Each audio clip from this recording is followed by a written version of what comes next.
How are we reading? Please, let's come around the chairman. Is only the chairman reading it? No, Obama. Yeah. Then you go to You go to Irene and my deputy. No, you're carry on. We are there. Don't worry. I've gathered here at Ufungamano House for the last 2 days to deliberate on matters of national importance and to discuss on the recently launched Building Bridges Initiative report. A representative of the Mount Kenya communities and the diaspora in Kenya, we commend His Excellency the President Uhuru Kenyatta and the former Prime Minister Honorable Raila Odinga for their bold action in coming together and doing the handshake. This was eventually followed with the establishment of BBI task force, which undertook a commendable job of collecting views from Kenyans, now documented in the BBI report. This initiative has calmed the nation and put it on a course towards resolving its perennial election-related conflicts. We wish to press the following message to our communities and all Kenyans in general. Appointment of Chief Executive Officer.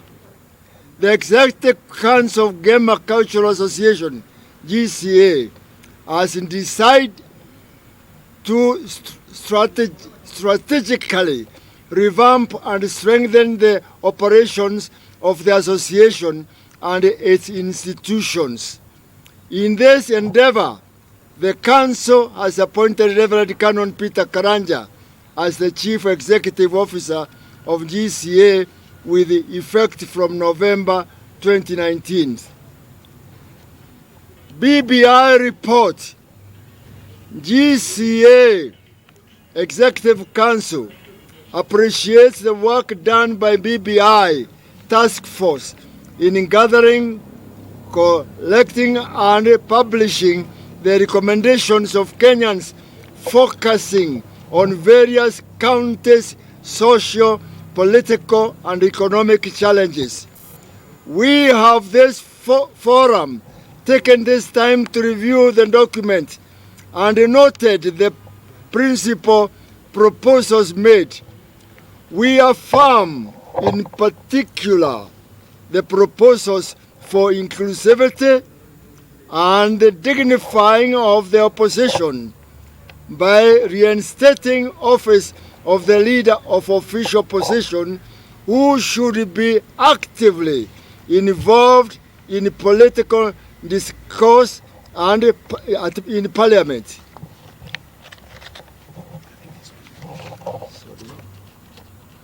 Sorry to wait.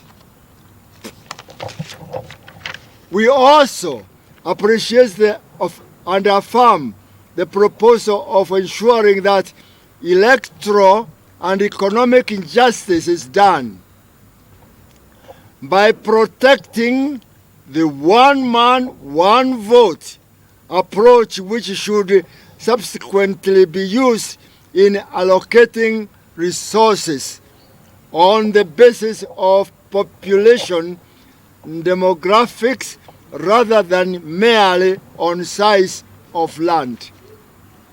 We have observed that some of the proposals in BBI report will require intensive discussions and fine-tuning by all Kenyans so that changes that are effected are genuine authentic, and capable of addressing our fundamental challenges, but not cosmetically discussed and merely passed. In this respect, we have committed to keenly read and understand the BBI report, facilitate its roll out in all our branches and counties, and urge all our people to actively participate in the fora created for civic education on the same. We shall, as the Executive Council of GCA, together with all our compatriots in the counties and those in diaspora, make presentations to the organs provided for feedback. These will be robustly reasoned and reflected upon so that we contribute to decisively heal our nation and make it prosperous. I ask my co-chairperson to read the other part. Then we move on to the process of implementation of the BBI report. We are concerned that politicians from the larger political formations have ignored the context of the BBI report and in a clever and diversionary manner profiled the methods of its approval in a matter as a matter to fight over. As Kenyans, we can see through the veneer and refuse to be manipulated into chasing mirages when serious matters are on table. We urge them all to address the contents of the report first, ensure that their constituents and electorates understand the issues and address themselves to the options available. The method of validating the report will be determined at the appropriate time. Kenyans are determined to facilitate the changes that are crucial through the methods provided in the Constitution by either direct or delegated enactment routes. They do not need to be subjected to the methodology contents which add no value to the process. About the rising political temperatures and toxicity. We express our concern that even though the next elections are more than 2 years away, elected leaders and politicians from across the divides have kept the country in an election mood, thus undermining economic engagements and sound socio-political discourse. We appeal to our politicians to observe good political etiquette and desist from toxic messaging and insults. In particular, we renounce the increasing pattern where all political energies appear to be directed to the Mount Kenya region, where some politicians appear or are constantly insulting the president with impunity. Kenyans are watching this political drama, and they should be conscious that the day of reckoning is coming. We urge that elected leaders show honor and mutual respect for one another and to the office of the president in particular and his deputy, and by extension all leaders whom God has given responsibility to lead in various positions. And then on economic distress. The country is wallowing in serious economic stagnation, creating heightened pressure which is being felt by ordinary Kenyans across the land. Let us stop the blame game and agree that all leaders take responsibility and play their roles.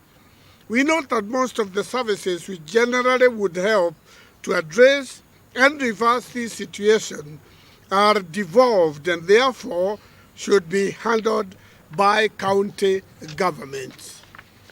We urge that elected leaders offer leadership in the counties and their respective constituencies in addressing the people's pressing challenges by promoting profitable farming, marketing of produce, and various other economic activities that will put money in people's pocket. A bit about corruption.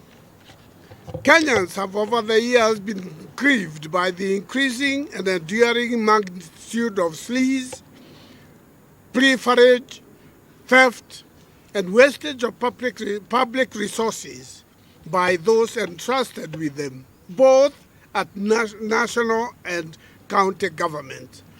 We see this as the main reason why Kenyans increasingly continue to receive poor services, compounding their sufferings while the executives and those in positions of influence continue to amass ill-gotten wealth. In this regard, we commend the Director of Criminal Investigations and the Director of Public Prosecutions for their resolute confrontation and prosecution of suspects of corruption. Whereas what has been done may appear too little, too late, we urge that the purge is intensified and that the courts speed up trials even to conclusive element for economic crimes and corruption in order to spur the fight. We also urge that the corruption cases are conducted in a manner to remove suspicions of selected targets. There are many people that the public suspect are culprits, and yet they walk freely, appearing to be protected from their mischief, and that often by the same corrupt practices. They should all be investigated and charged. And then the ravages of current floods in our country. We thank God for giving us the rains, which has fallen in almost every part of this country.